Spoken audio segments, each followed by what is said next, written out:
Was Muhammad a paedophile? The short answer is no. But this highly offensive question is asked increasingly these days, particularly on social media and by Christians, missionaries who, in my experience, taunt Muslims with this accusation that Muhammad was a paedophile. And this, in particular, is because of his marriage to Aisha. But when you look at the historical evidence presented in context, we find that this allegation is in fact baseless, and that's what I intend to do now, briefly.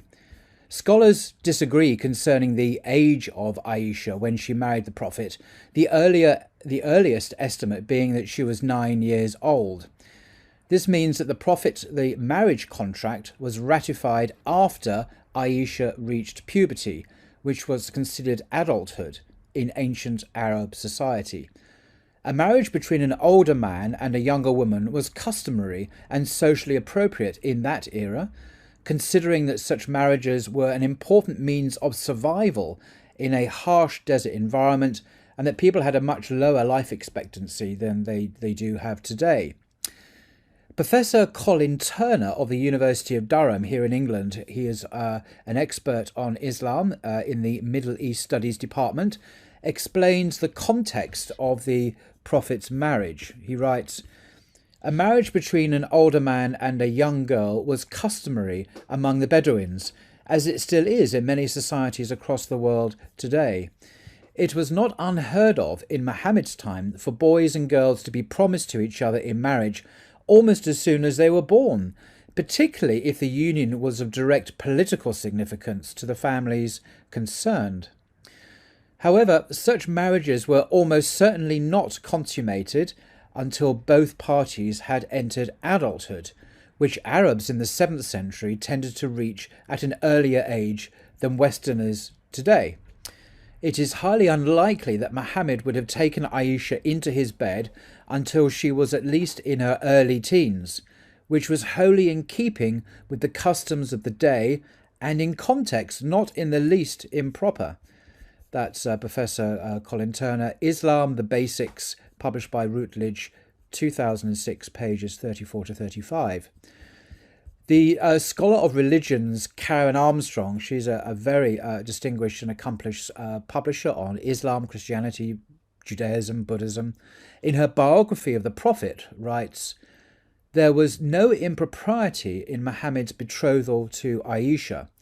Marriages conducted in absentia to seal an alliance were often contracted at this time between adults and minors who were even younger than Aisha. This practice continued in Europe until well into the early modern period. There was no question of consummating the marriage until Aisha reached puberty, when she would be married off like any other girl." End quote. That's from her Muhammad, a Prophet for Our Time, published by HarperCollins. Interestingly, Christian tradition records a similar marriage between, can you guess, the much older Joseph to the young Virgin Mary.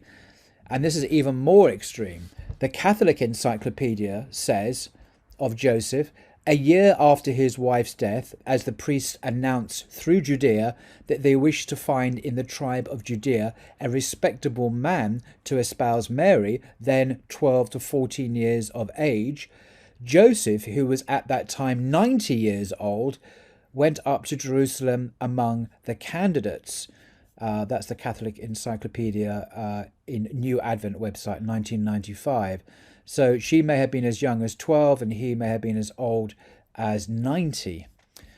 Christians cannot possibly use the Prophet's marriage to condemn Islam, for if they do so, they would have to condemn Joseph, Saint Joseph, the husband of the Virgin Mary, and I can't imagine they would ever do that. But interestingly, marriage in Islam is not simply about sex. It's a spiritual agreement based, as the Quran puts it, on love and mercy. In Surah 30, verse 21, it reads, "He, God, created spouses from among yourselves for you to live with in tranquility. He ordained love and kindness between you." So this is what God has ordained for marriage.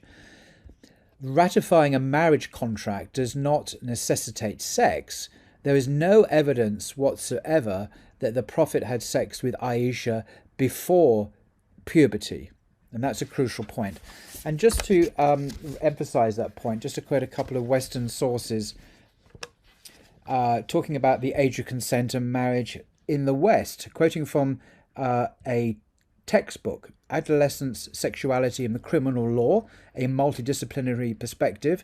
It's the handbook discussing the regulation of adolescent sexual behaviour and provides lots of useful historical information. It's mainly written for the legal profession, for those interested in issues of criminality and the sexuality of children and adolescents. And it says on page 25, age of consent throughout history has usually coincided with the age of puberty, although at sometimes it has been as early as 7. Early on, age of consent was a familial or tribal matter and only became a legal one in the Greco-Roman period. The Roman tradition served as the base for Christian Europe as well as the Christian Church itself, which generally, essentially based upon biological development at 12 or even 14, but continued to set the absolute minimum at 7 years old. And then another quote here, traditionally across the globe, the age of consent for sexual union was a matter for families to decide or a tribal custom. In most cases, this coincided with signs of puberty, menstruation for a woman and pubic hair for a man. And then coming particularly to the United States, which really surprised me, in the 19th century, the usual age of consent in the United States was, believe it or not, 10 years. In the state of Delaware, until the mid-1960s, it was 7 years. In A Guide to America's Sex Laws, the authors note, the law governing the age of consent has changed dramatically in the United States during the 20th century. Most states codified a statutory age of consent during the 19th century, and the usual age was 10 years. Now, this is stated by Richard A. Posner. He was Chief Judge of the United States Court of Appeals. So that was his statement of the affairs. And then coming to Britain, according to British common law, during the colonial period, the age of consent was 7. Today, we are astounded that girls of this age were assumed to know enough about sex or about sin to make such a decision competently. But nevertheless, that was the reality. So age of consent laws are quite different from what they are today, clearly. So what, in the light of this, it cannot be said, coming back to Muhammad again, that there is any evidence at all that the Prophet committed paedophilia.